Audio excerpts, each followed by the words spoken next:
All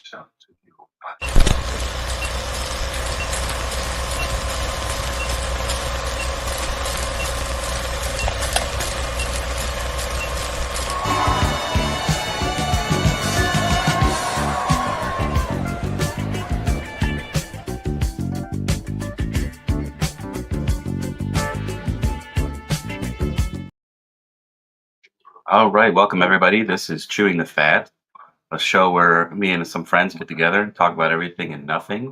We deep dive into many topics and see where the conversation takes us. So you can expect a mix of fun, casual chat, and some thoughtful discussions. I like to engage with the audience, so comments are encouraged.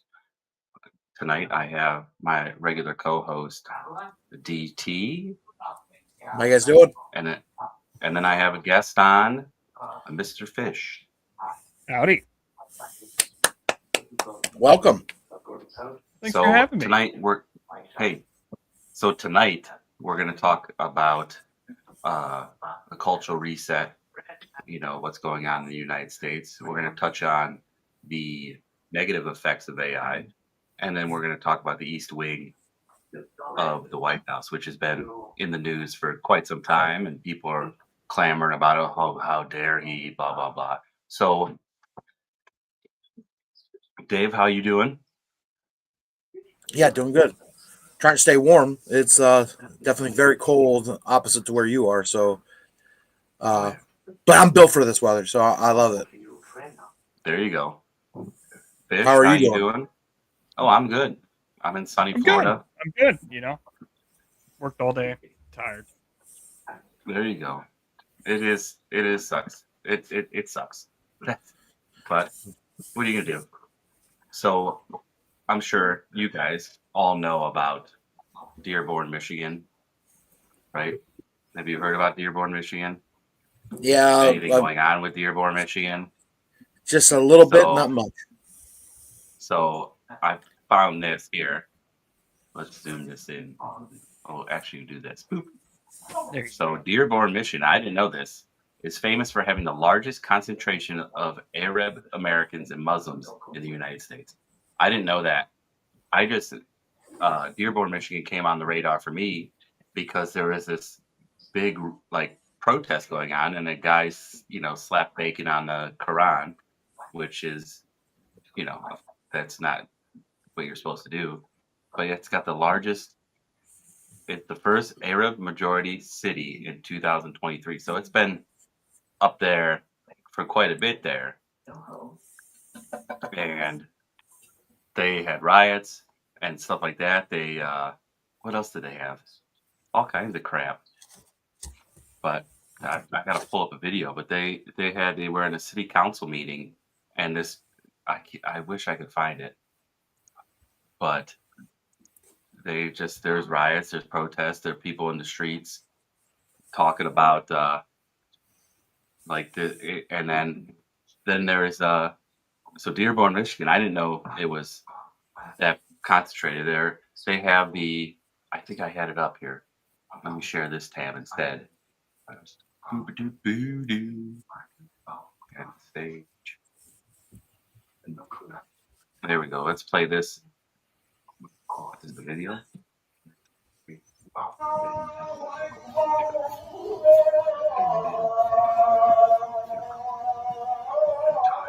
That's in Dearborn, Michigan, in the United States of America.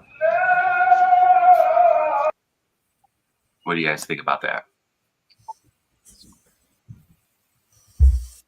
Thought it was Europe for a second. Europe? Oh, yeah. Yeah. That's happening in Europe, too. Yeah, it is. Yeah, what is this? So this is the one I think was happening here. Let me share it. Yeah, this is Dearborn. Take it! Take it!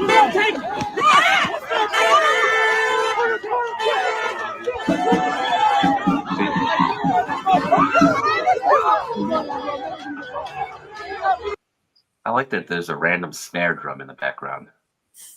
I believe those should be necessary. If you want to have a protest here in the United States, you have to have somebody commissioned to play a snare drum in your protest. Like, like it needs to be there. I don't know, That's either just that or my bagpipes. opinion. Bagpipes are Bagpipe, yeah. top Depending on the level, what your Yeah. protest is about. If it's soft, you could do snare drum. If it's like a little harder, you upgrade to the Yeah, there's I mean, packages. mandatory Protest kazoo. packages. If I Yeah. set up a thing, everyone would have a kazoo. But that's wild. I mean, and you've seen. So what are they? I videos. don't understand. What are they protesting here? Well, I think the real protest, now that I've found out that Dearborn is the a Muslim majority, I think it's regular Americans trying to push it back to normal or back to the United States, and they're getting tremendous resistance because they're the minority there. That's so funny that you started with Dearborn, and I didn't know that was like a epicenter apparently. I didn't But know I either. was I just literally right before we went and started today, I was on YouTube looking for this video, and it's a gentleman a little bit older than all of us of Muslim descent, and he's speaking at a Turning Point event talking about how much Islam is taking over, and they're like starting like a religious war against Christianity. And then Yeah. he also goes into like the areas. He didn't bring up Dearborn, but he brought up Dallas, and he says Dallas has 37 new the places where they pray. What is it? A synagogue? mosque. Mosque. Synagogue is 30 Jewish. 37 new mosques within like I think he said like a 20-mile radius. Wow, that's a So- lot. And he pulls up a map and he shows like what they're like, I guess, trying to accomplish and what it looks like. Well, I got some statistics here. So 54% of the population in Dearborn, Michigan is Middle Eastern or North African, which in that 54%, 20% is Lebanese and 13% is Yemeni. So if we have What to was look that at the last one? background of Yemen. Yemen. Oh, Yemen. Okay, you said it, Yemeni or whatever. Well, yeah, if you look at the plural where you're from, it's like Sarasodians or, Yeah, Missourians. So Missourians. if you look at like geographically, the culture between those two areas and those regions are very like not pro West whatsoever. Where like if you look at from like Kansas City, Missouri, for example, is a very high Somalian and northeastern Africa area, which is more pro West, which they don't have that sense of hating Trying white to take over. or hating Yeah. Americans or Western culture. Where Lebanon, Yemen, those locations, they're more not toward the West. They don't like the Western culture. Sorry, I had to throw that. No, that's good. I have to find his book. I can look it up right now on my Google, on my Amazon. That he has a book. It's like called Defenders of the West, and supposedly, according to this book, alleged speculation.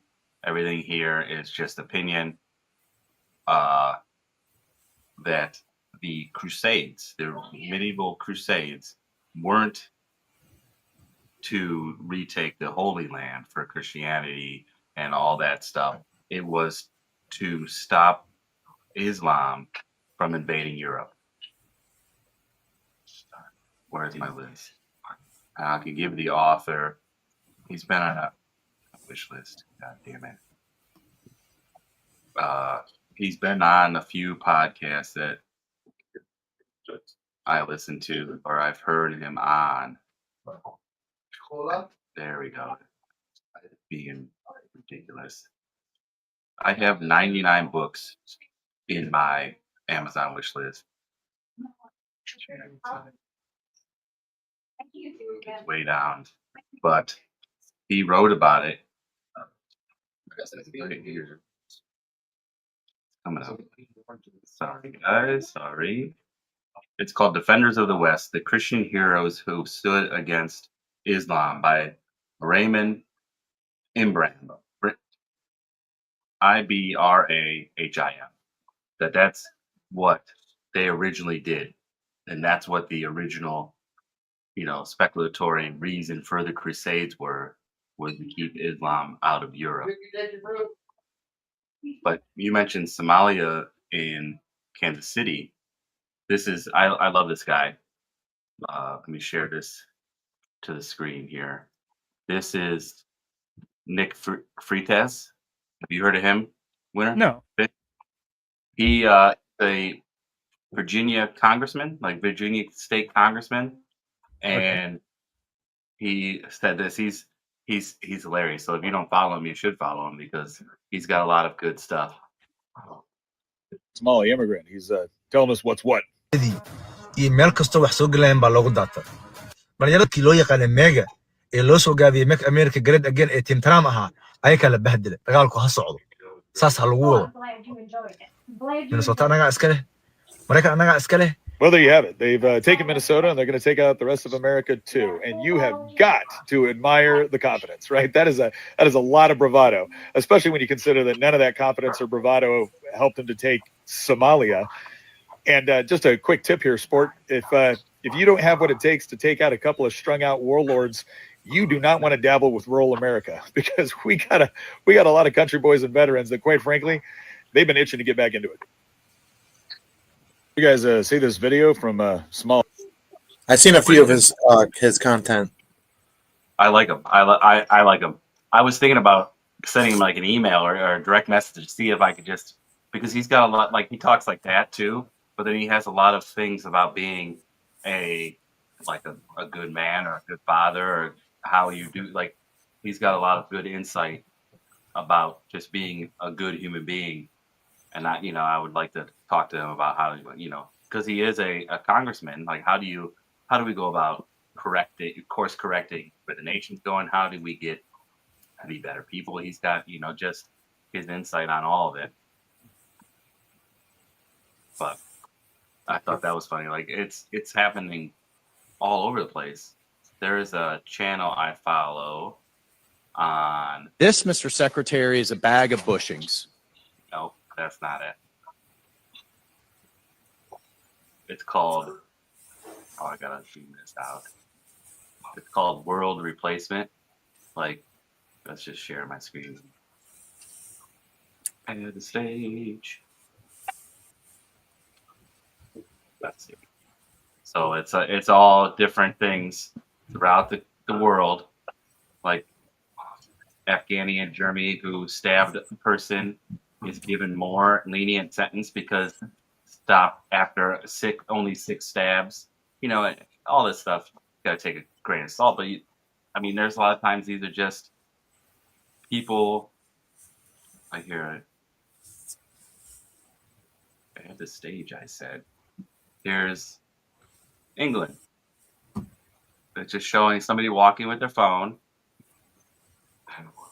The first comment is the Beatles, "Oh bloody, oh blada." What do you guys think? You got a comment?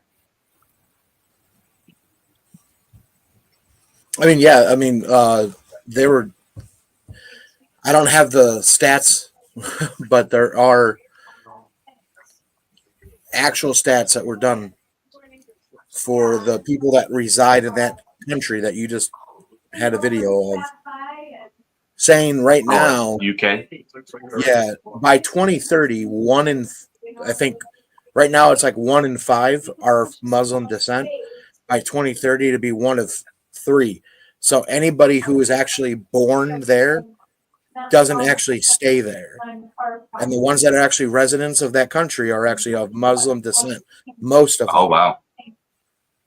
And they've done that study, and it's been progressing, and it's more of like the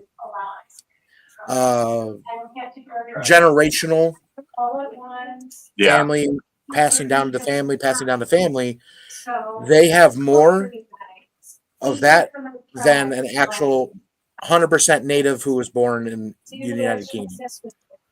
Interesting. I believe it's if it's not UK, it's I thought you said it was France. We were I had talking the thing, I earlier think that I it was shared it. France. I had that the graph thing, and I think I sent that to you, but that was a while ago that I was Oh talking about. yeah, Well, off of here, but yeah. it's an actual thing. It's like actually happening. Yeah. But Fish, what do you think? You there, Fish? Sorry, I had a guy I was going to show you that I watched since you brought up Virginia. What was the question? What do you think? Think about What's going on, or what we just witnessed? it's a hard topic to get into. It's interesting because there's two sides of it. Absolutely, but then there's also an in between, and if you look at things through a very larger picture, where it's like I said earlier, it's multicultural. There's different cultural aspects to Islam. You have the very far conservative aspect, which is, I would compare it to being Southern Baptist in the United States, except a little more jihadish. Yeah. Where they're super conservative, their way only. And then you have more liberal versions of Islam, which there's no specific naming over these versions, but people live their lives differently. And it's just a different, depending on what region you're in, is what you're going to get. I mean, if you look at the Abraham Accords and what countries are in the Abraham Accords and what countries are not in the Abraham Accords, you can definitely tell which one is more not. Well, I don't know.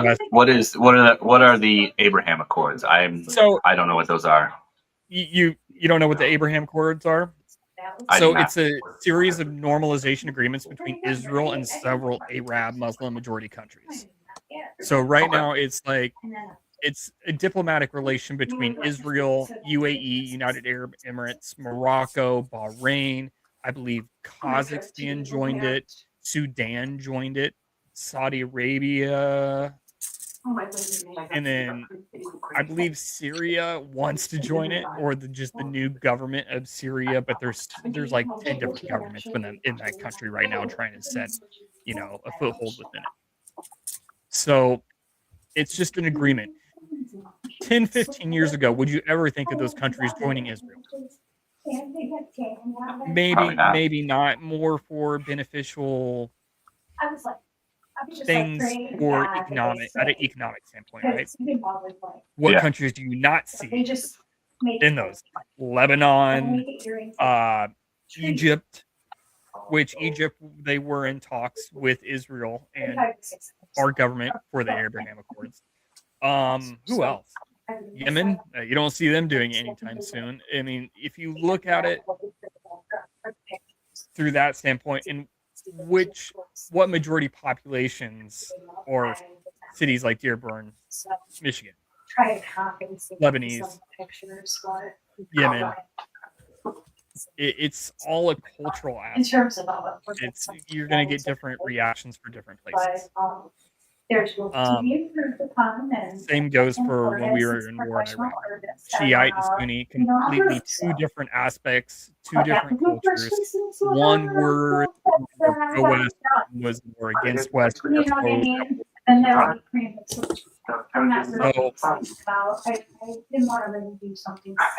that's good.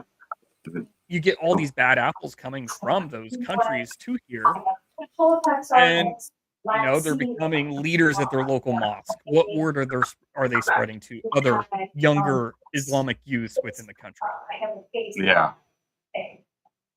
that's a good point. That's a really good insight, good contribution to this the convo. It's like, I didn't. I think people broad brush it, and there's a lot of And as a guy that For sure. has seen the culture, and there's good and bad within it all. I mean, just like if I would go downtown to a major city, there's good and bad within that city. I'll meet Yeah. someone 5 seconds within 5 seconds that wants to stab me and kill me, and then I'll meet someone trying to hold the door. Like it's gonna be no matter where you go. And it's all about leadership. At the end of the day, it's going to be who's leading the youth of that culture. America is such a huge melting pot of different cultures, and it's going to be who they're listening to. Where are they getting their facts from? Are they listening to the entire story? Are they entering a talk with anyone, a political disagreement with anyone with an open mind, willing to hear the other side of the story? Yeah, open discourse and conversation. That's good. I mean, I haven't heard anybody call the United States a melting pot in I don't know how long, and that's exactly what it is.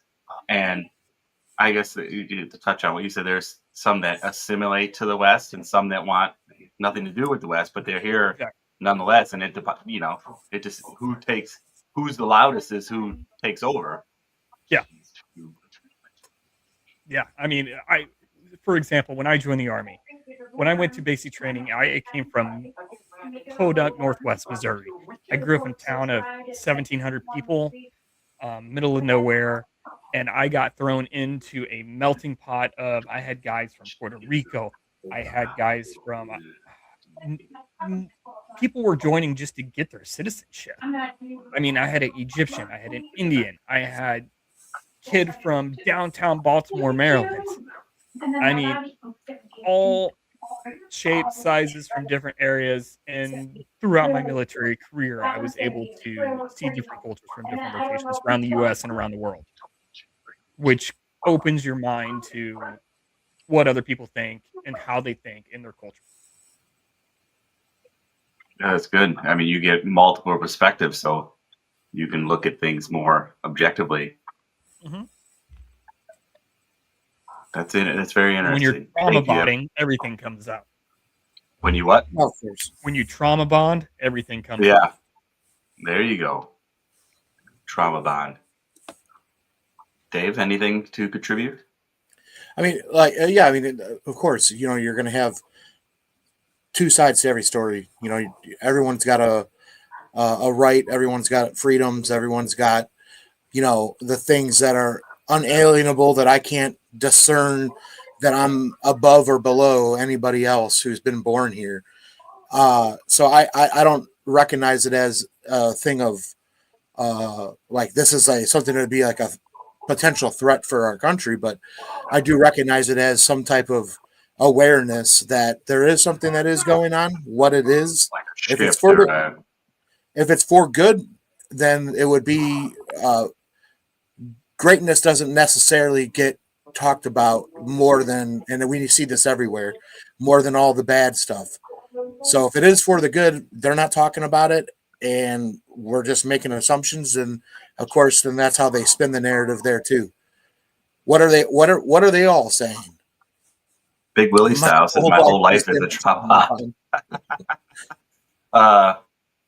That's our friend from Ohio, or our friend in Ohio, and he was in the Army as well, and that's why just to give a little context. Oh, look at this! We got Robert. Everyone has a right to their religion, but when they want to take over the country, then that's a problem.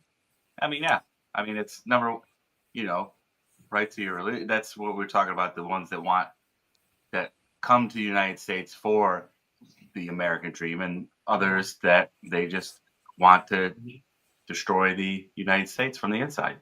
Rob brought up a good point. I want to ask both of you, and you can answer however who wants to go first. And Quentin, I believe, or Captain Q here, recently found faith. Are you defaming any other person who has something that's not alike to you and pushing that narrative in a place of prayer or worship and forcing people to believe that one other faith is better or lesser than the other? Since you found faith? I just tell them that what it what good it's doing for me, you know, like, and then Winter, he's probably going to say it, that like the Southern Baptists, there's those people that are not nice people, you know, they do some very evil things, I mean, but then Westboro Baptist Church. yeah, isn't it supposed to be the worst church in Oh, like the world? absolutely. They protest everything. I had a friend die in Iraq, and they protested his funeral. My goodness. It's Oh, yeah. absolutely Wow. awful. If you look up videos of Westboro Baptist Church protesting, it's terrible. It's absolutely awful. But why are But if they're like that, they doing that? Their preacher is preaching to them to do that. He is pushing his beliefs on others. Which I'm a you do you kind of guy. Like whether or not you do you, boo. Muslim, if you're Southern Baptist, Catholic, I could give two shits less. Like as long as you don't push your beliefs on me, I could care less. I have my own beliefs. I do whatever the fuck I want, and no one's going to tell me what to do or what I shouldn't do, Except, or what I should worship. I heard that your daughter is a bully. Oh, she fucking gets her way. She can bully me any fucking day. So you're full of shit. I'm Sounds like bullshit. Oh, I do whatever I want. Nobody tells me nothing. Here comes his everyone but my daughter. Yeah. Yeah. 3'2". Dick, you get this. Okay. Yes. Sure. Yes, ma'am. Now, but, like, would you be opposed? Go ahead. Would I be opposed to what?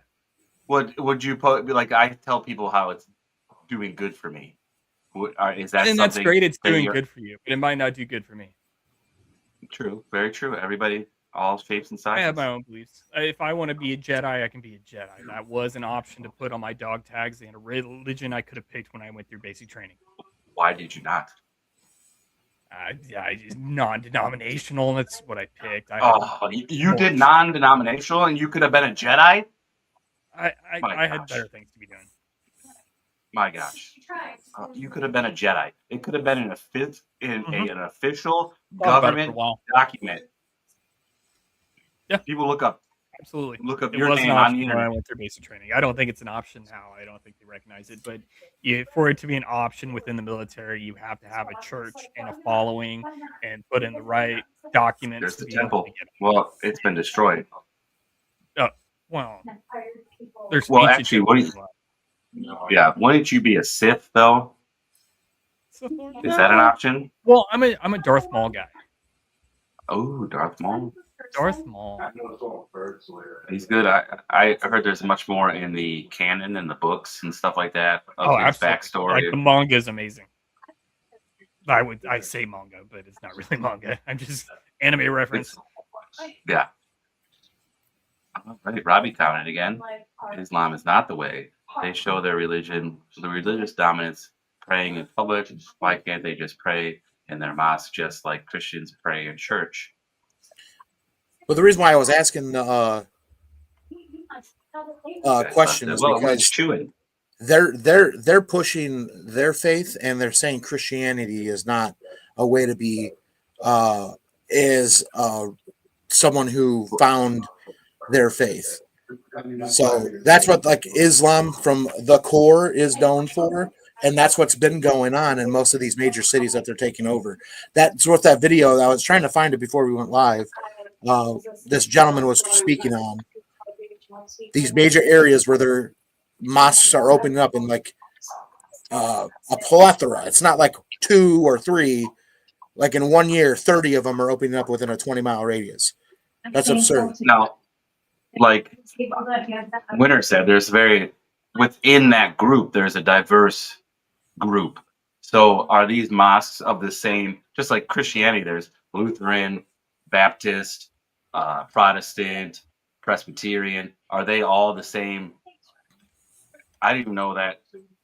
Is there other denominations of Islam? That's a question that we should ask. So you have Sunni and Shia, which are two different schools. Yes, yeah. But it's more of movements instead of branches. They call them movements.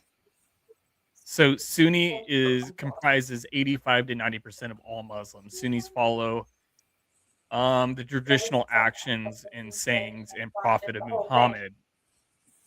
They believe that the prophet did not appoint a successor and that the community's rightful elected Abu Bakr as its caliphate. Sunni Islam has 4 main recognized schools of Islam and Islamic law, where Shiite makes up 10 to 15% of Muslim population. Shiite believes that leadership of Muslim communities should have stayed within Muhammad's family, specifically with his cousins and son-in-law, Abai Talib, who they consider the first definitive imam. Shiite Islam has more developed clerical hierarchy and includes major subdivisions such as the 12 which Shiite, the majority is in Iran and Iraq. But it's I said I commented that there's like extremes in every religion, you know. So Oh, absolutely. I mean, I was just thinking, just off the top of my, like, there's like the Orthodox Jews that are really extreme, and Very some could become extreme. violent. Look at and Amish and Mennonites. Amish Mennonites. Isn't there a Amish Mafia? Wasn't that a show? That was a on, fake like, TV TLC? show. You need to do some research on that. That was all fake. Fake? Oh, it was 100% fake. I just thought it wasn't on like TLC or something like that. I don't even know where it was. I don't remember. Maybe. Yeah. Well, TLC. Yeah. The only thing I watch on there is never- My 1,000-Pound Life or 700-Pound Life. That's one of my favorite shows of all time. Oh man. I think Netflix took over a majority of those type of shows, though. Right. Oh, Love on the I'll have Spectrum is to- really good. Is it? That's on TLC. Very good. Yeah. I don't think I have TLC anywhere. I'll have to ask AI. What about Amish Mafia? Which let's branch to being asking about AI. Let's branch over to AI, our next topic. So I'm just gonna show off this. I was sending you a video. Who has their TV on? I have my TV on in the background. Is that loud? You hear it? I'll have to turn it on. Hold on.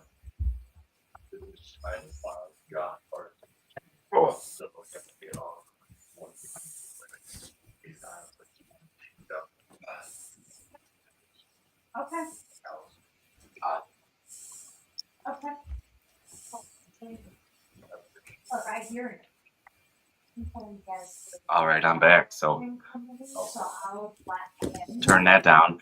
It was the new Frankenstein on Netflix. If you haven't seen it, it's amazing. I heard it's weird.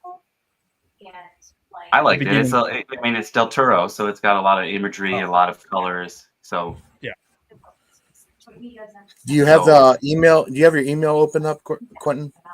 I can. I emailed the video if you want to, just to end the topic. This is that video Okay. I was trying to send to you earlier. Let me pull it up here. Doo-doo-doo. But boom.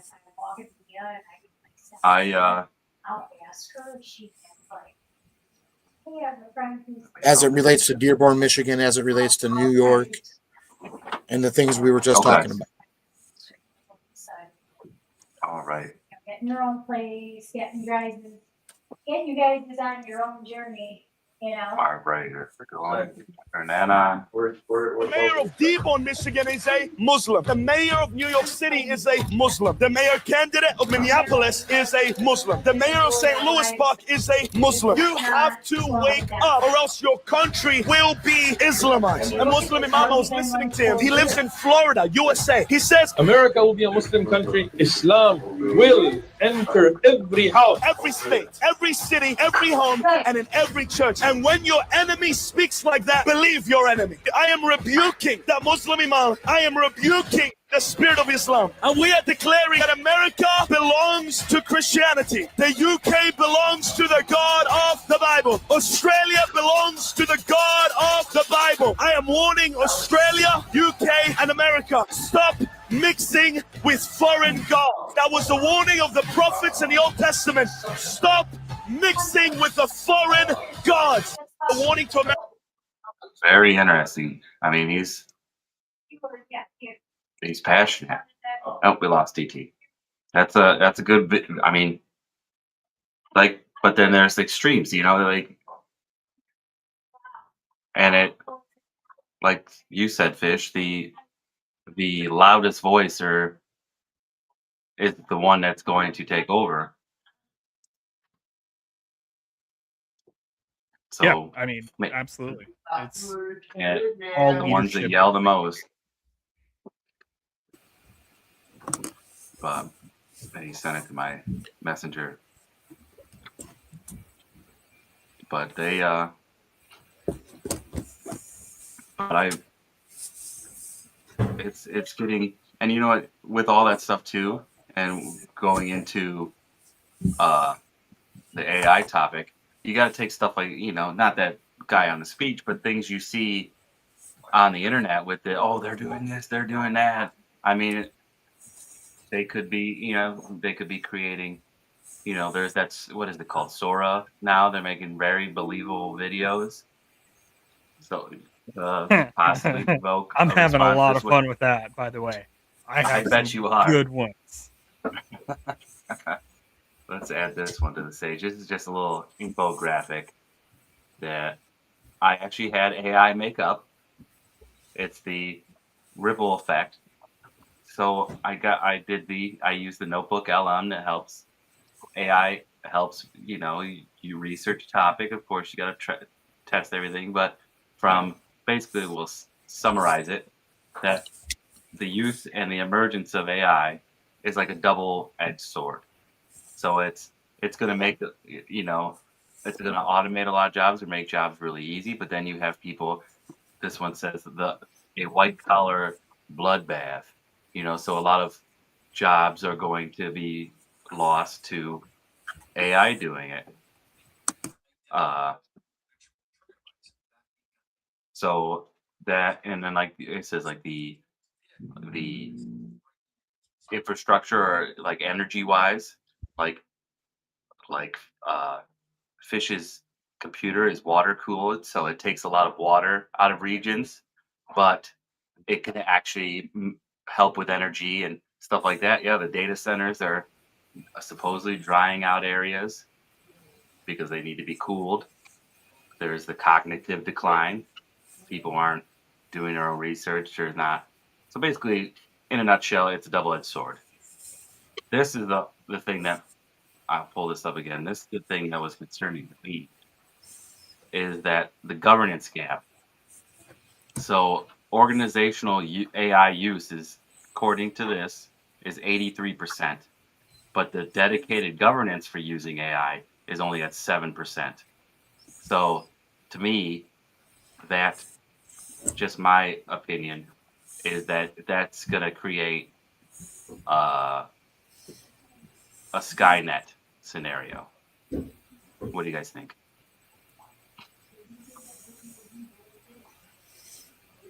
I mean, that's Robbie said we're talking about the AI the other day. We were talking about the Netflix Black Mirror. But go on, Dave. What do you think? I mean, implementation is like a key thing, but you know, we kind of gave up on what their direction is when the Patriot Act was out. We already gave up our digital rights a long time ago, and those data centers that are being created by the likes of, well, one social media platform to the other, you know, and you can't. You saw how Zuckerberg was on trial for for turning over and wanting and them requesting more data. Yeah. And so, I mean, that's kind of like the direction that open up this to me, the pathway to consumerism. What's the next best thing? Everybody wants the freshest, the newest thing, and they're going to push it. And now AI is like one of those ways that they could just take over those materialistic things. So, we can support this economy some way by pushing technology. So it's a two-edged sword, just like you started with this slide. And I don't think there's a middle ground with AI. It's either used for this or it's used for that. And I think that's only way that I've been seeing it. You can have fun with it and you can use it as a tool to help you in your career, or we want to control and pump out a bunch of fake videos to make you believe that this is what's going on. And monitoring, like you talked about Facebook. Well, there's Palantir that leverages AI, and basically Palantir worked with the government to track terrorists, but they, of course, everything they turn it on its own people. Supposedly, allegedly, opinion, speculation, but it's quite possible. Is that who added something to the stage? It's my example of perfectly done AI. Okay. Is it, let's add it to the stage here. Oh,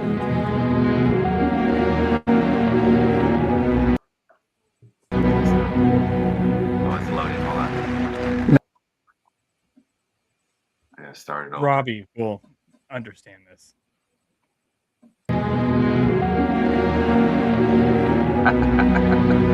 Sora. Never again. Never again. It's a mutual friend of ours that is doing an interpretive dance.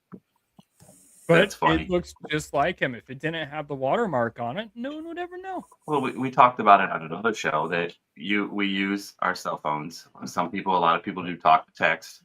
You got your thumbprint or your face to unlock it. You got tons of pictures.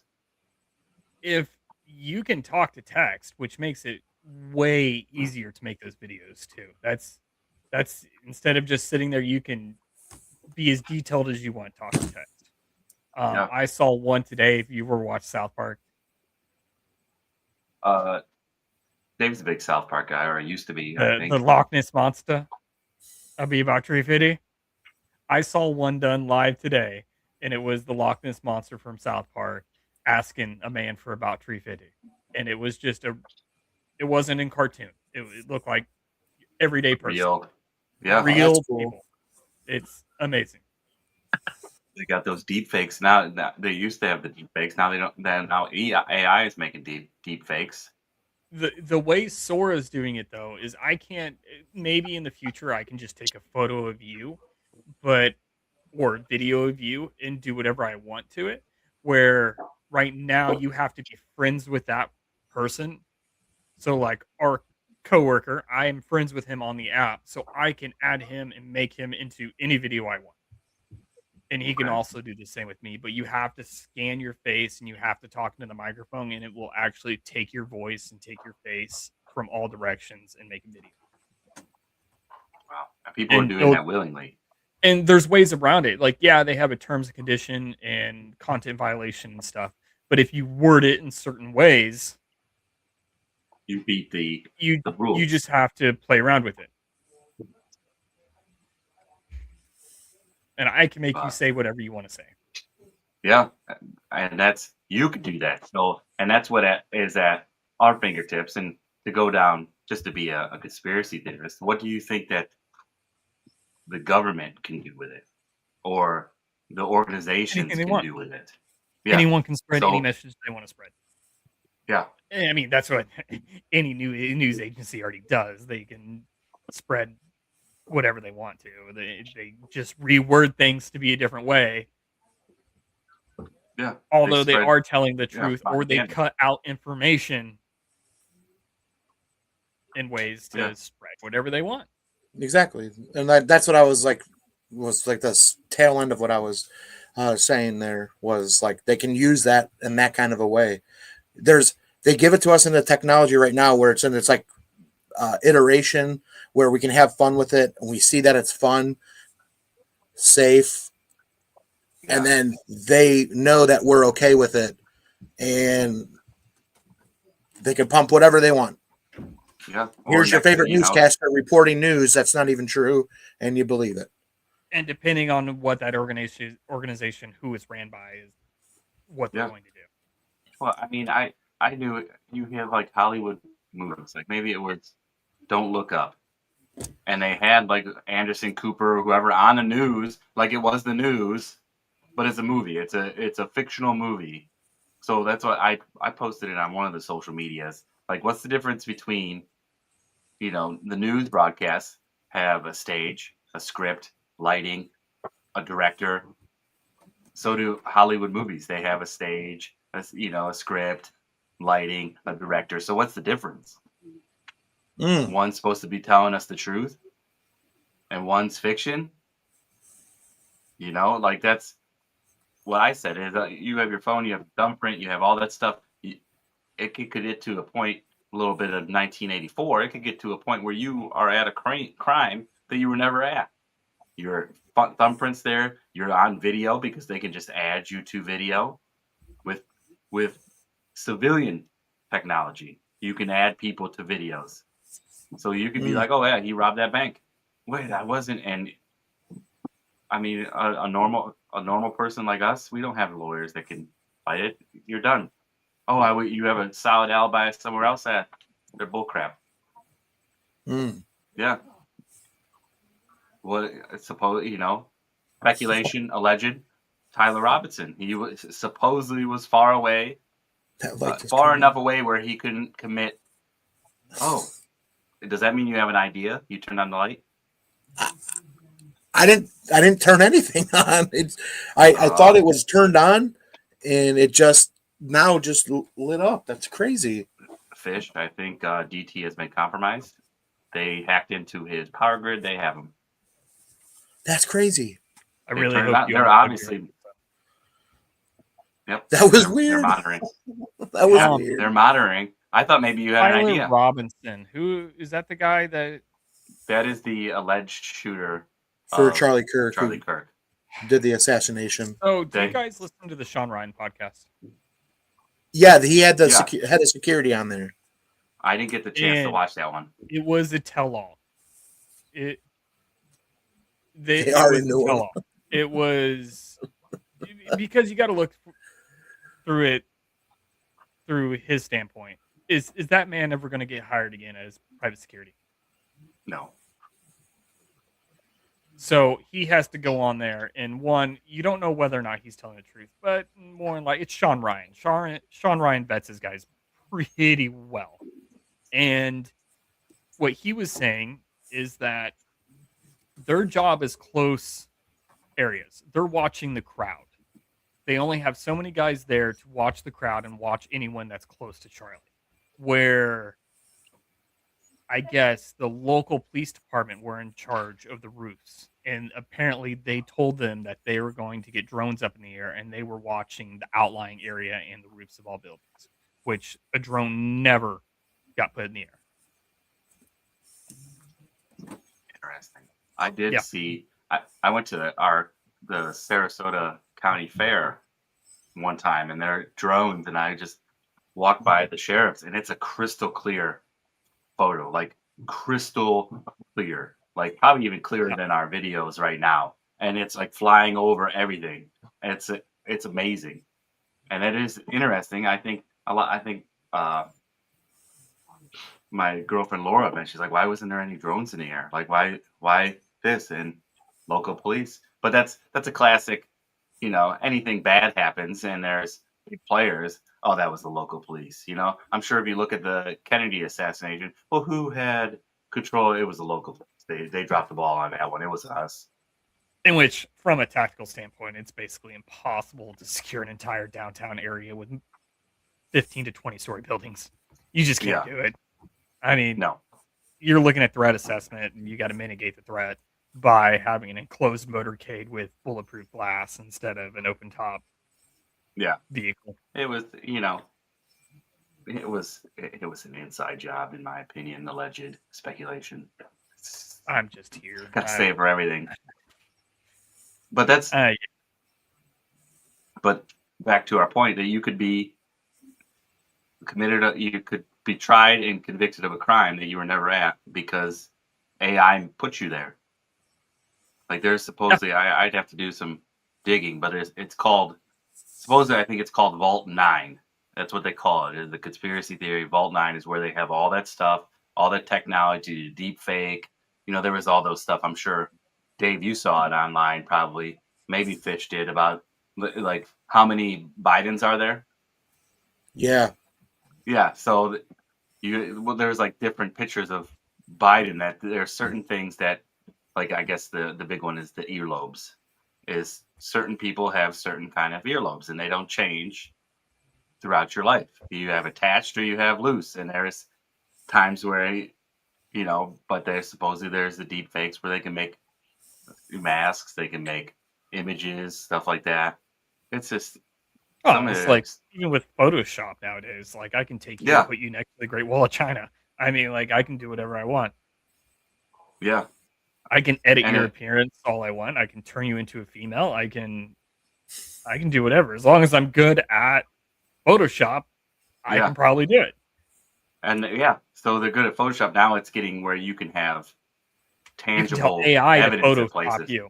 I can tell. I can take a photo of you right now and tell ChatGPT what I want you to look like, where I want you to be, what I want you to wear. Yeah. Oh, the individual was in a black T-shirt. You were off in the middle of nowhere. You have an alibi, but they put you somehow there in a black T-shirt. Yeah, walking out of that place. Yeah. But that's what I'm saying. They could take it a step further with our phone, as they could put your thumbprint, your thumbprint on that door handle. If you're not us three, but a big time person or whoever they want out of the way, whoever's making too much noise. It's a wild thing, but it's government in general. If they want you to be guilty, they're going to make you guilty. They're going to show something you're guilty of. I mean, that's just the justice system in general. I can't charge you for this, I'm going to get you on this. Okay, I'm not going to charge you for a speeding ticket, but I'm going to get you for a seatbelt, even though you didn't have your. How many times have you heard that happening? Oh, you were going 20 over. Let me give you a seatbelt ticket instead. It kind of lowers the fine, but you're still guilty of something. Yeah. That's how they get you. Well, I mean, there you go, right there. I mean, you could just even start from right there. You even said the phrase, "How many?" We've all heard this before, and that's becoming a common occurrence to a point where if the local police is doing that to you at a traffic stop on a nice day, and you have your seatbelt on and you're traveling safely, but you're guilty of something, your freedoms are being taken away from that standpoint, and they've been infringed upon for a long time. So at more or less now than ever, I feel like that's kind of like the powers that be are trying to do that in any type of way they can do it. So we have some type of reaction or overthrow or something like this. So it looks like this is all, again, a big conspiracy. This is drummed up. No, not many people believe that. It was just a small group, and we contained that group. It was a fringe movement. That's been a hot button. That was a fringe movement. It was a fringe movement. It's been a part of policing for 50, 60 years. They call it proactive policing. I'm going to pull that person over for window tint, and then I'm going to find drugs on them. I'm going to see illegal firearms on them. See what else I can get. Oh, I smell marijuana in the car? Most cops don't care about marijuana. You know how many times I've heard like, oh, it's just freaking weed. I don't really care. But if that person looks suspicious to them, I'm going to pull you out of the car and search your car because I smell weed. I have a hat on like that. Yeah. I mean, that's good proactive policing. Oh, that's right there. You get pulled over. Where'd you get that hat? Oh, if I have probable cause to search you, or would this be considered probable cause though? No. But if I smell weed on you, it's well, of course, the smell, but yeah, I mean that goes for anything. I mean, like they'll get you for window tint, and then they will get you for something else. And now I can pull you out of the car, or can I search? They'll ask you, can I search your vehicle? Do you mind me searching? Oh no, well I smell weed, so step out of the car for me. Now I'm going to search it. Yeah. I think personally, and I've said this to Dave probably, I think unmarked police cars are complete bullshit. I don't think they should exist. They're undercover car. If you're undercover, I think okay, that's different. But unmarked cruisers, I think that's deceptive, and they're not supposed to be deceptive. But like you're but unmarked car, so I'm going 10 over, so you go by, they pull you over. Oh, you're going 10 over, and then tint, and then this and that, like Fish said. Getting back on the AI topic, have you seen Miami-Dade counties? I think No. it was either Miami-Dade or City of Miami's new AI vehicle. They have a Explorer that's completely no driver Autonomous? whatsoever, autonomous, and it I has have like seen that. it has a drone compartment on the top. So like if they have a shooting in the area or something, that car can be en route, running code, and launch a drone immediately up in the air and get a drone to where it needs to be without anyone touching anything. That's There's crazy.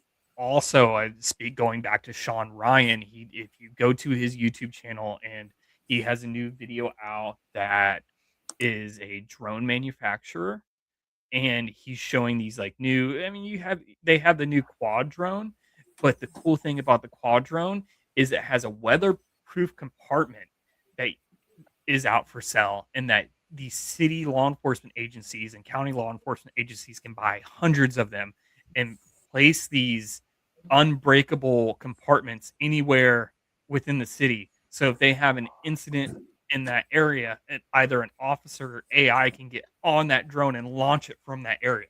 So they can put it all around the more violent prone neighborhoods, so they can immediately launch a drone. And they can just tell it where to go, and then someone within the department can take over and start looking. Oh yeah, there it is. Wow. Let's watch it. An exciting launch today for the Miami-Dade Sheriff's Office. The nation's first autonomous police patrol car was unveiled. Local 10's Rob Fournet has more from Miami with a closer look on how it will be used, along with all the bells and whistles. The Miami-Dade Sheriff's Office is... It actually has no bells or whistles on it. I think they would But at it least has have a everything whistle. else. really on the cutting edge of technology with this one. This marked unit has the ability to patrol, search for, and identify threats without a deputy even being inside. Meet Pug, a police patrol car powered by AI. I think it's a game changer. The Miami-Dade Sheriff's Office unveiled the new state-of-the-art vehicle that has the capability of being fully autonomous. For us, it's a way that we can touch our community in a way that we really have never done before.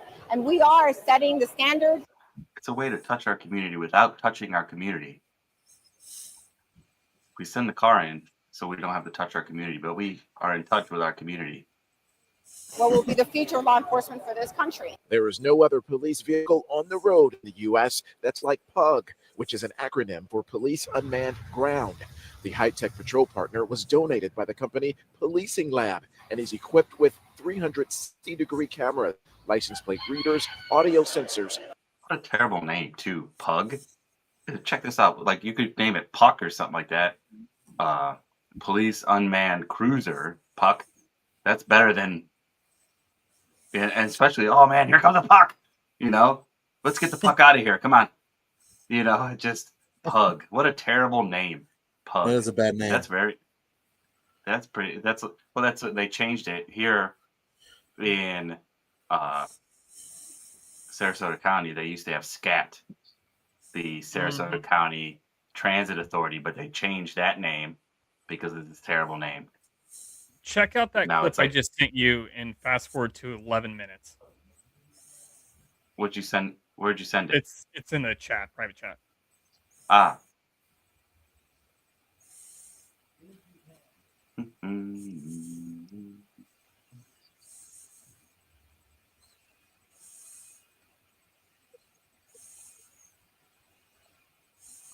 All right. Hold on just a moment.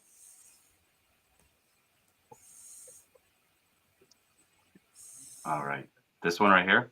Yep, 11 minutes Right. in. Yep. 11 minutes in.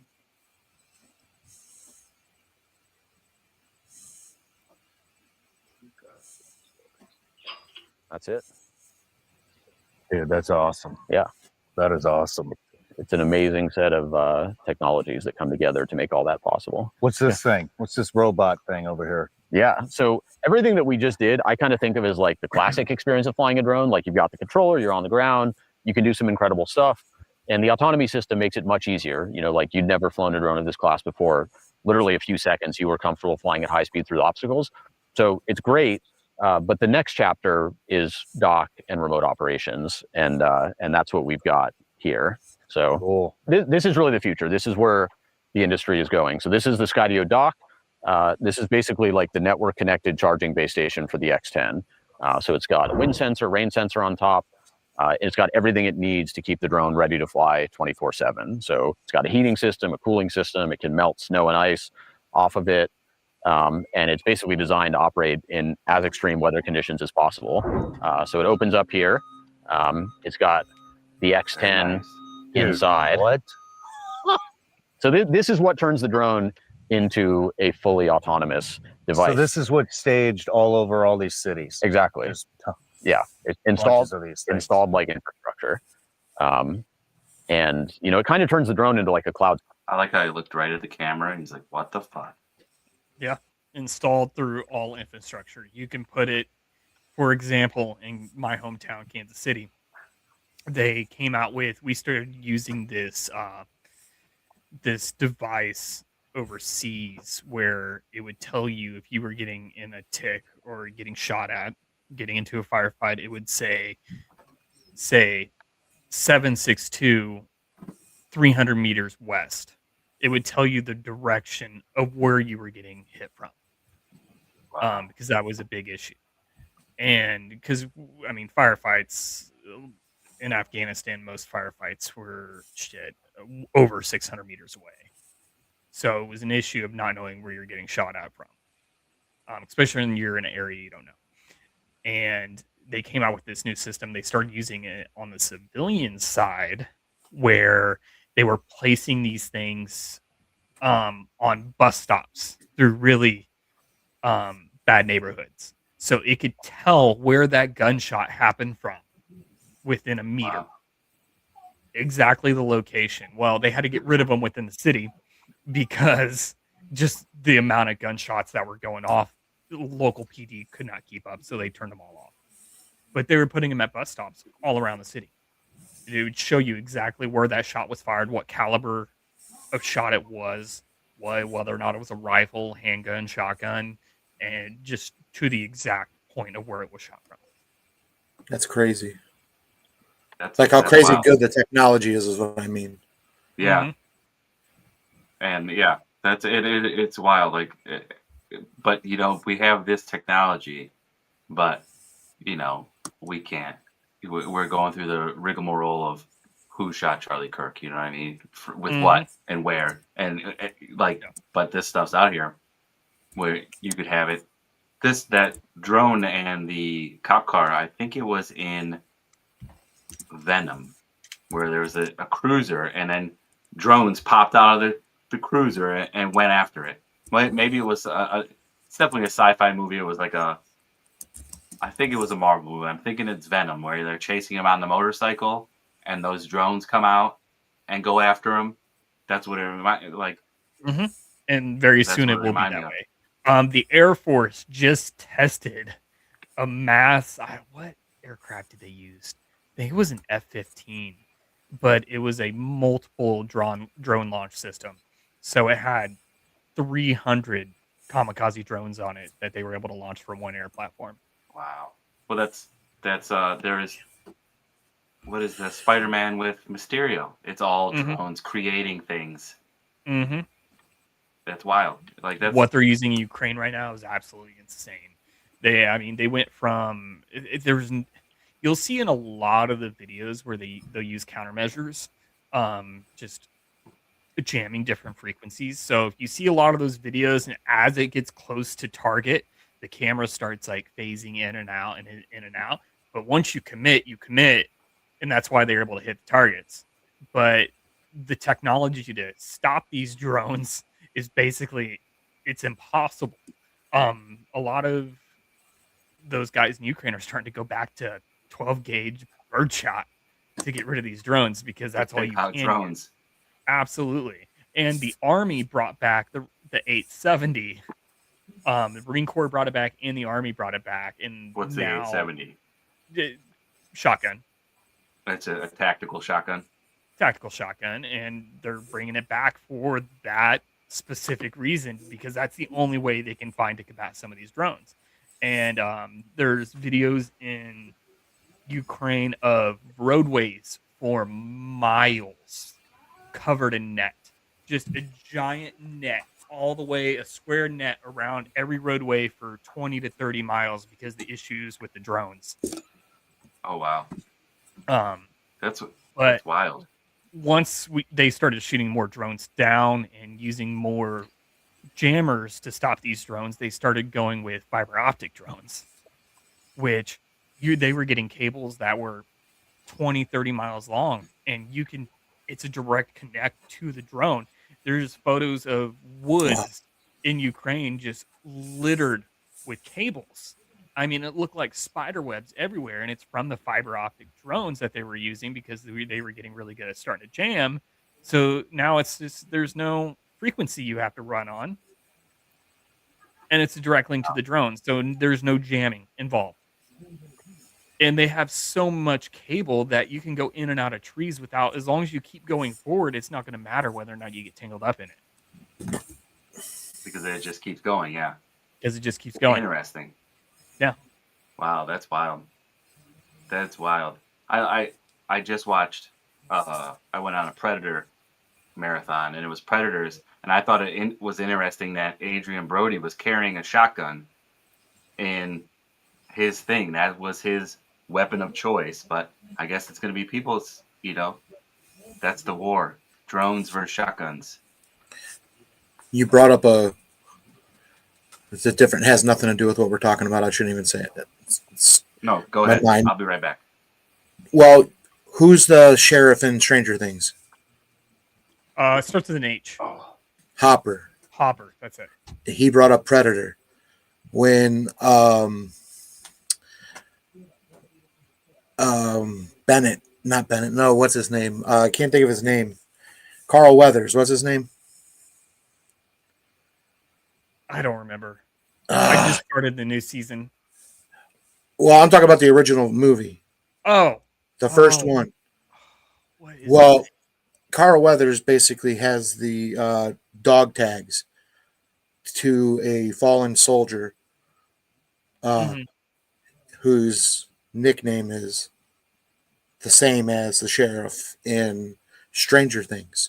Okay. So they're saying that there's like a correlation there because he was able to overcome adversity and tough times, that he was able to go into like areas like that and do missions that are like of top nature and top secret like that. And he was a fallen comrade, and that's why he has those dog tags in the movie.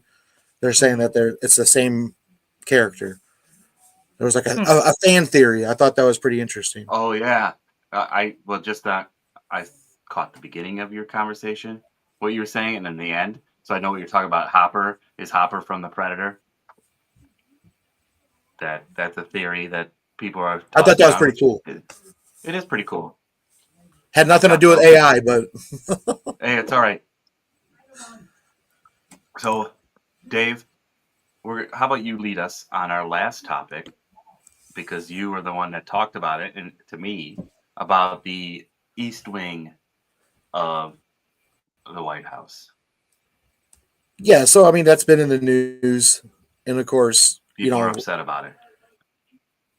And you could be upset. You could be left. You could be right. You could be upside down for all I care. I'm just looking at it from an open mind and an open standpoint. I'm not pro this. I'm not pro that. But the information that has come out official of this is, is it crazy? Is it mesmerizing? Is it something to behold? I'll leave that up to you. So they say it's supposed to be around 90,000 square foot. The White House is not even that large. So this is already bigger than the whole building. It's 90,000 square feet, totaling about $300 million. And it's non-taxpayer money that is being constructed. And they have a donor list that some of them have been publicized. Some of them want to remain anonymous. And some of the findings, when you go down that list, are kind of, I mean, are they shocking? Are they not? Why would they donate? Do they have special interest in accordance to work with that? Is it just a ballroom? So one of the largest ones that you already know about within technology, we already talked about him earlier. Of course, Mark Zuckerberg. So Meta is one of the largest donors to it. CEO of Apple, Bezos is a donor on that list as well. They have not listed exactly how much each one has donated, but there's in total about 37. Lockheed Martin, Google, all programs either that work with the government or have, access to personal information that they keep somewhere. So I was looking at that and I thought that was kind of interesting. And I went down this little bit of a rabbit hole. With this. The only reason why I think it's kind of interesting is because the country of Israel a few years back did the same kind of thing with an underground data center, totaling about the same price and about the square footage of what this East Wing plays. Not only is it 90,000 square feet, but it also, they're digging about, I think they said like 4 stories under the ground. So we're only going to know about what's above ground, what it's being used for. They're not going to reveal any of that other stuff. So a lot of people was it the data centers 4 stories below, or was it the East Wing, or both? It's both. So the East Wing's on the side of it, and below the East Wing is where this supposed, I guess, data center is, where they're doing it. I've seen a bunch of people talk about this because of the special interest groups that have been donors to this. They're very interesting donors. I mean, it's interesting to speculate and talk about. I'm not saying this is exactly what's going on, but I definitely been doing some research, and it's been kind of interesting to what's out there and what you're reading. Even if my tax dollars paid for this, it wouldn't be the worst thing my tax dollars had paid for. It's not like $12 million into pickleball through the Department of Interior. They spent $12 million, 2022 on a $12 million grant for 30 pickleball courts. Yeah. Within the US. Like, I mean, it wouldn't be the worst thing my money has been spent on. Like, if you knew some of the shit the military spent money on, it's really not that big of a deal. I think you were telling me one time, like $80 toilet seats, $160 toilet seats, stuff like that. So you guys know the end of the fiscal year, right? That's what the government goes by. So in the military, every unit or every battalion within the Army is given an allotted amount of money to spend on for certain things. Some money's for training, some money's for supplies, some money's for education or schools. Like we have 6 slots for air assault school. We have this money to send you. We're going to send these guys who did best on their PT test to air assault school. So every year, the beginning of the fiscal year, they're very, very, very stingy with that money because obviously they didn't get as much money as they did a couple years ago. So like, hey, we need to save money. We can't use this money. And then toward the end of the fiscal year, they're like, holy shit, we have all this money left over. We got to spend it or else we're not going to get as much next year. So next thing you know, you ordered about 12 pallets of number 2 pencils. The cooks ordered, a pallet of 2% milk that's going to go bad. They're just fucking throwing money. What do you do with all those pencils? I'm pretty sure 361 Cav still has those fucking pencils. They're in the ceiling. Wow. A bunch of But them are in like a ceiling. yeah, Every now they have conference all the room they're in the pencils. So next ceiling. year they're ordering toilet paper. I mean, like, it's just ridiculous shit. So if my tax money went to this building of the ballroom, I'm not going to complain. I've seen it go worse places. Yeah. I mean, I guess the ballroom isn't a big thing. I don't care. I really don't care. But then once he said that these people donated, which you have a bunch of tech people, you have arms manufacturer. Yeah. I wouldn't be surprised if very Lockheed Martin and General Dynamics and all those Yeah. companies, someone So- moved in it. I didn't read off the whole list. I just read off ones that stuck out to me. It's how it is. It's how it's always been. Yeah. Now this is just a completely. Let's just. No, I have nothing to back this other than Hollywood. I think it's the movie. 2012 or something like that. What if it's an arc underneath there? It's 4 stories deep. It's what you say 9,000. 90,000. 90,000 square feet under the White House. You said Israel built something very similar size, similar price. I mean, And it was a data center it was a data center what they were using it for to push information out. I think we're starting to catch on to Area 51, so I think they're moving all the aliens to under the White House. What if Trump's That could be a possibility as well. It could be. Yeah, we know too much. It could be. We know too much. Did Dave's light go on? What if it's an apartment for Epstein? Dave's light go on. What if Epstein never died and it's an apartment for him to live under in there for the rest of his remaining years? That's a big apartment. You got to have room for parties. Got to have room for parties. It could be. Yeah. I mean, his own little island. Yeah, his own subterranean lair. Mm-hmm. I think that's what what needs to come back. Subterranean lairs. Like our villains need to have subterranean lairs to scheme. Like you said, it's not a big fucking deal. It's just something for people to bitch about. That's all it is. Everyone's got to have something to bitch about, and this is something they're bitching about. Like if you look at the, mostly you. Oh, okay. But if you look at the list there for you. since 1902, have you guys read this list of different things within the White House they've done over the years? All privately done. And every president's kind of done a little bit of something. I have the list right here. 1902, President Theodore Roosevelt, which great president, built the West Wing.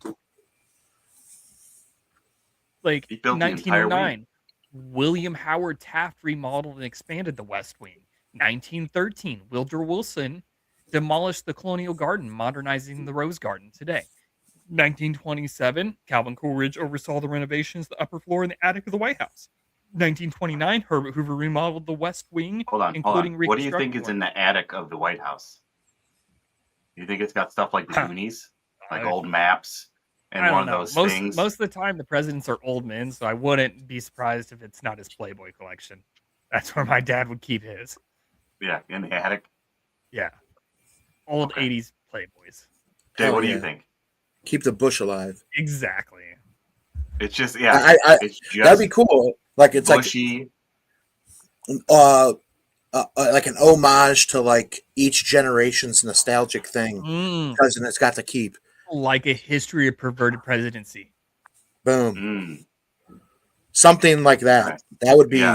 Yeah. Everybody's worried about what is in the White House basement. They don't know what's in the attic. The kitchen's in the basement. We always know what the fuck. The kitchen is actually in the basement. And wait, no, that's the Capitol building. I was like, there's a bathtub, but that's the Capitol. If you ever want to get on a YouTube, like, those days where you're sitting on YouTube and you started watching the I Like Turtles kid, next thing you know, you're watching a video about the Capitol building fucking bathtub. Yeah, go down that rabbit hole. That's funny. Dave's gone down some of those rabbit holes. There is a bathtub in the basement of the Capitol building. That's crazy. I guess there was Is it a a claw complaint tub? made. What kind of tub? It looks like a Roman tub. It's a very large tub, and it was due to the Like a yeah, there used to be like a like a spa bathhouse. down there, but people were complaining that all these senators back in the early 1900s, late 1800s were stinking, so they built a bathhouse in the basements of the Capitol building. And there used to be far more. It used to be like a big locker room and stuff, but there used to be far more baths in there, like showers, baths, lockers, all sorts of stuff. There's photos of it somewhere, but there's a lot of like cool.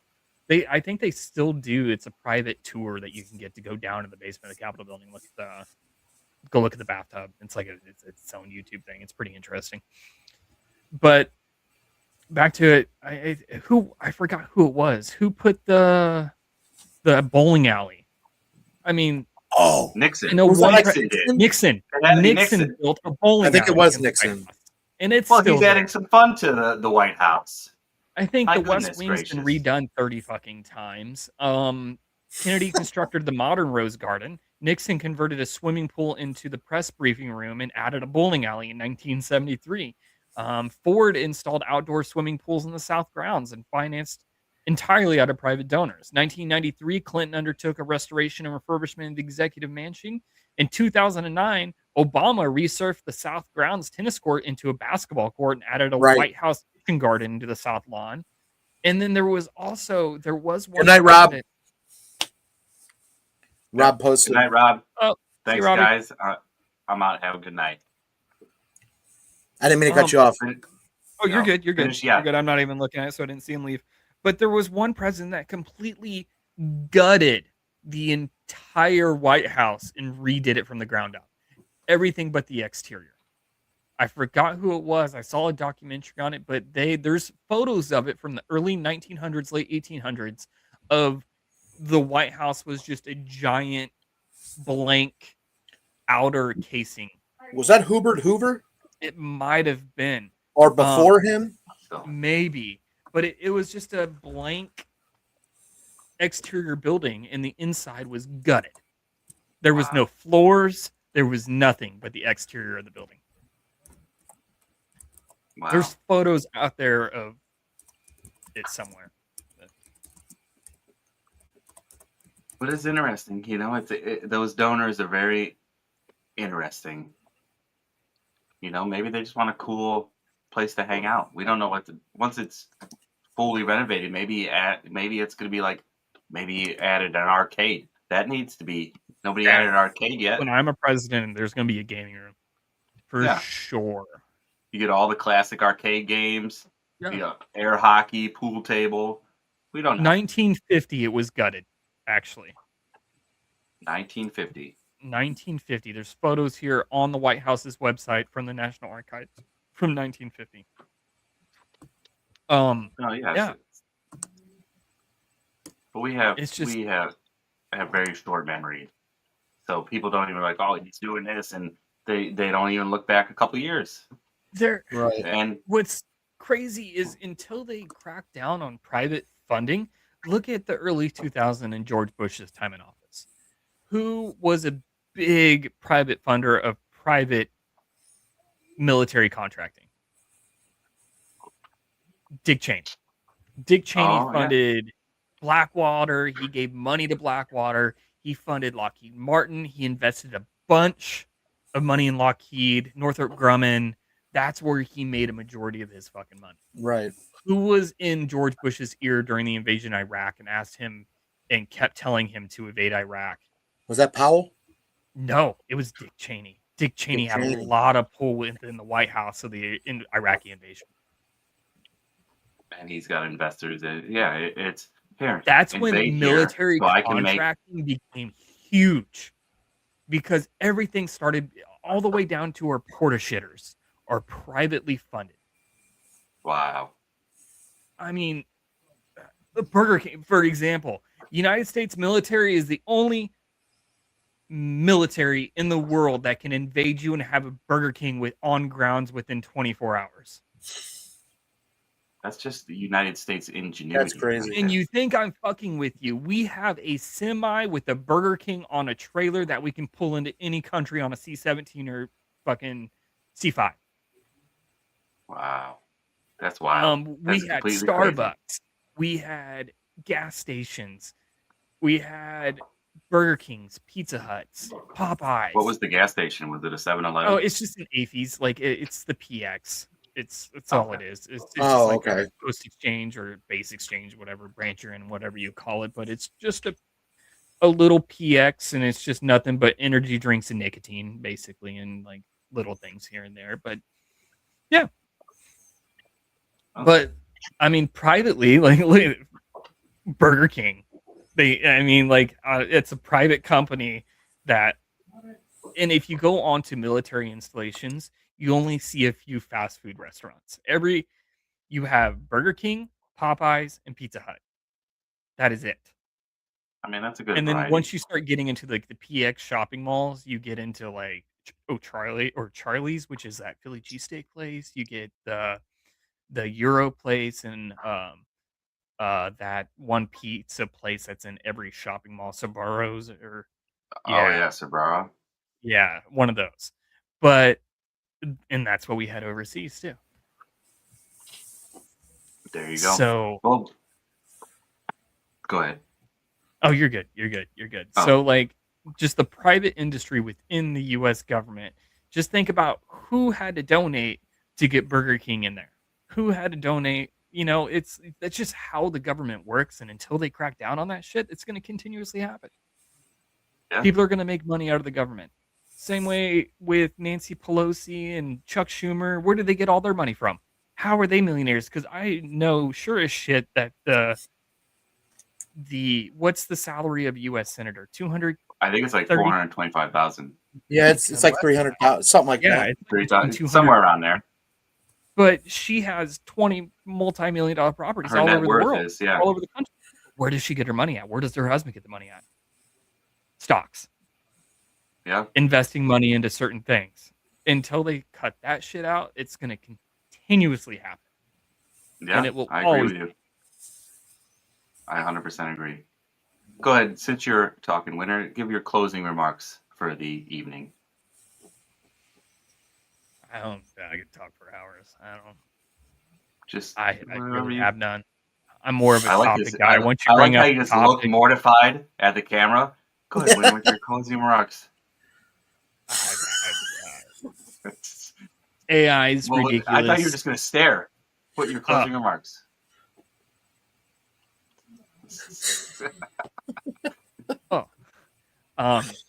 Sorry, they're ringing. All I can hear is ringing. I can't even really hear you guys talk. Yeah, just AI is getting fucking crazy. Who knows where we're going to be at? Look, I mean, we went 2007, I believe, when the iPhone came out, and look at where we are now and where technology is going. I can't imagine where it's going to be in the next 10 to 15 years with AI and everything. Right. The White House, I give two shits fucking less. Like, who gives a fuck? I don't give a fuck about what they're doing. It's not personally affecting me, and I'm the type of guy that I only really care about things that personally are affecting me. That's a good way to be. David, yeah. Closing remarks? I mean, every day there's always something new coming out about the AI stuff. So, try to stay up to date as much as you can. Have fun with what they're allowing you to do. I mean, I'm sure at some point it's going to cost you to click and start doing stuff. And maybe, who knows, maybe not. Maybe it's always going to be free. But, there's, like I said, there's always something new coming out. It's always a growing industry. I think that's a booming thing right now in many different ways. So I don't know. Is it a good thing? Is it a bad thing? It's kind of like double sword there. Double-edged sword. I don't know. Nothing is ever free. If it's free, what's the catch? There's Either something they're selling your data or they're marketing something to you in some way, shape, or form. That's what they said. If it's free, you're the product. Yeah, exactly. Yeah, so I would say, if if you want to know what's going on in the world, start watching Netflix Black Mirror, because it's like a Twilight Zone, and that's the sign of the future. And we just have to pray, have faith in God, have faith in something bigger than ourselves and bigger than AI, and just try to be nice to each other. You know? Yeah, everybody's going through something, so just take it easy. Before we go, like, subscribe, turn on that bell. It helps the channel. And get, send a comment, because it sees that you're commenting and it'll promote the show. It'll help the show. I do have merchandise like this shirt right here that you can get it's in the description of the channel. I have a sponsor, Dubby, or an affiliate, Dubby. It's like an energy. Pretty good. Use the promo code CHEWING. You get 30% off. And that's it. I'm glad that got to talk with you guys. And we talked about some interesting things. Thank you, Robert, for commenting and joining. Thank you, everybody that's watching. And have a good night. Yeah, click like and subscribe. And thanks for being Like here. and Thanks for being a subscribe. guest. Thank you, Fish, for joining us. Anytime. You had Like excellent being on. insight. And I'll catch you next time. Well, then you won't, then you rather not go. I'm gonna say it to you. These three little words, and they mean that we are through.